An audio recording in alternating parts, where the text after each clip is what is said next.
Hi, I'm Javier Seow and welcome to the third episode of J.P.S.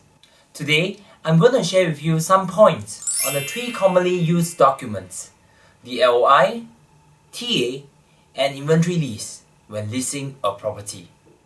After viewing the property, an interested tenant will make an offer to express his interest in leasing the property through a letter of intent, or in short, LOI. A LOI is the initial proposal of the lease details from the tenant to the landlord, which is usually attached with a good faith deposit of a month's rental, according to the proposed rental price by the tenant. Details of the tenant's lease commencement date and terms, special requests, and etc. will be stated in the LOI. The LOI will then be presented to the landlord for consideration by the salesperson.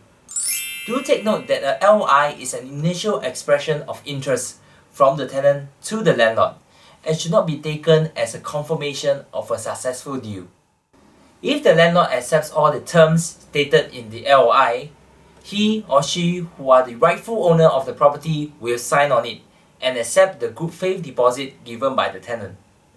Both parties, all represented by a salesperson, will then move into the next phase, which is to prepare a contract agreement for the rental of the said property, known as the Tenancy Agreement, or in short, TA. The drafted TA will be made available for both tenants and landlords for vetting and negotiation.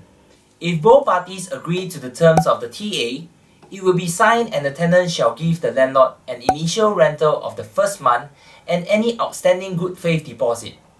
The common practice for the good faith deposit collected by the landlord is based on 1 month's rental for a year's lease.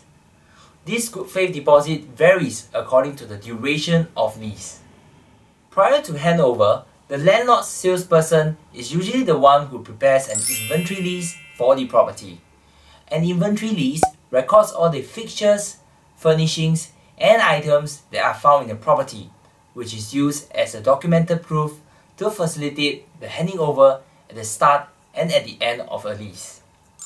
I believe that a good inventory lease should be detailed, precise, and easy to understand to minimize any misunderstanding or conflicts between the tenant and the landlord. I hope that you have a better understanding on the three commonly used documents that you might come across when leasing a property. If you need any assistance, we are always here to give you the explanation and professional advices that you might need for a smooth journey in leasing a property. Welcome to Property Q&A. Today's question will be: what is stamp duty and who should pay for it? Stamp duty is a tax on documents by the Singapore government relating to immovable properties, stocks, or shares. A tenancy agreement is one of the documents that is taxed. The tax amount will be computed using a formula based on the rental amount and the duration of the lease. As for who to pay the stamp duty, the tenant who leased the property is responsible for this one-time payment that is made at the start of the lease for the duration of the lease.